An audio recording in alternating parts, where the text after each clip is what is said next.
యోగం అంటే భారతీయ సంస్కృతిలో జీవన భాగం.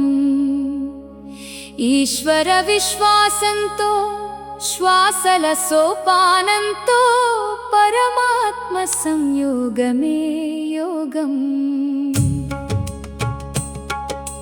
నిగ్రహ శక్తితో నవగ్రహ ప్రభావాలను దాటించే చోటే యోగం.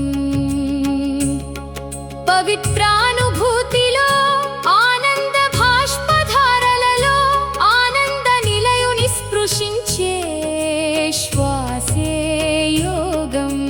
నిశ్చల స్థితిలో పరమాత్మ పారవశ్య ప్రాప్తి యోగం.